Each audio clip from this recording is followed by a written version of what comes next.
चालू टीम पर भी तो पड़ेगा, वैसे ही टीम की रात की रानी टीम पर भी तो प्रभाव पड़ेगा, वही प्रभाव गुलाब पर भी तो पड़ेगा। समझ में आ रही बात? कहने का मतलब जो भी परिवर्तन होते हैं, हानिकारक जो भी प्रदूषण होते हैं, उनका प्रभाव केवल मनुष्य पर ही नहीं पड़ रहा है, उनका प्रभाव सब पर पड़ रहा है। कहां पड़ रहा है? सब पर। जितने जीव जगत हैं वो सब पर्यावरण प्रदूषण से जैव क्या हो रहे हैं? प्रभावित हो रहे हैं। समझ में आ गई बात? इतना क्लियर हो गया? अब हम बात करते हैं आगे आपको, अब हम बात करेंगे कि बचाने के लिए क्या क्या हो रहा है। होगा नहीं बात? अभी हम बात कर रहे हैं जैव विविधता खतरे में है।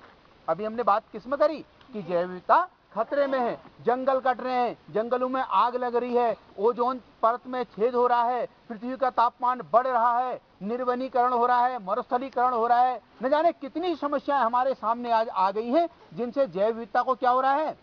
खतरा हो रहा है। बचाने के लिए क्या किया जाए? ठीक है, तो प्यारे बच्चों, बचाने के लिए हम अब जैव विविधता संरक्षण की अब बात करेंगे। तो संरक्षण में हमारे पास 3 प्रकार से संरक्षण मनुष्य करता आया है अभी तक, जो मुख्य हैं। संरक्षण तो कई प्रकार होते हैं, ठीक है, मुख्य 3 प्रकार के संरक्षण होते हैं, जिनमें एक है राष्ट्रीय उद्यान। पहले कौन से हैं? राष्ट्रीय उद्यान। और दूसरे कौन से हैं? पहला लिखा राष्ट्रीय उद्यान, लिखो राष्ट्रीय उद्यान लिखो।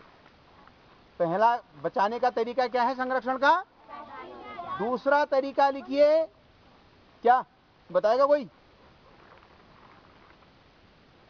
वन्य जंतु अभ्यारण्य, वन्यजीव विहार भी लिख सकते हो उसको, वन्यजीव विहार लिख लो, वन्यजीव विहार। तीसरा लिखो जैव मंडल आरक्ष। तीसरा क्या है? जैव मंडल आरक्ष। तीसरा लिखिए आपने, तीसरा क्या लिखा? जैव मंडल। तीनों चीजें लिख ली। अब आप कहेंगे ये जैव, पहला क्या लिखा है? अब आप कहेंगे राष्ट्रीय उद्यान क्या होता है? जानवरों को बचाया जाता है ना। कोई बताएगा हमारे उत्तराखंड में कोई राष्ट्रीय उद्यान का नाम? वेरी गुड, इसने बताया जिम कॉर्बेट राष्ट्रीय उद्यान बताया ना। ये भारत का पहला राष्ट्रीय उद्यान है जो आपने नाम लिया, 1935 में बना था, ठीक है ना। कितने में बना? हाँ, अभी परसों कौन बनेगा करोड़पति देखते हो टीवी में, उसमें आया था ये प्रश्न, आया था ये प्रश्न, उसमें आया था कि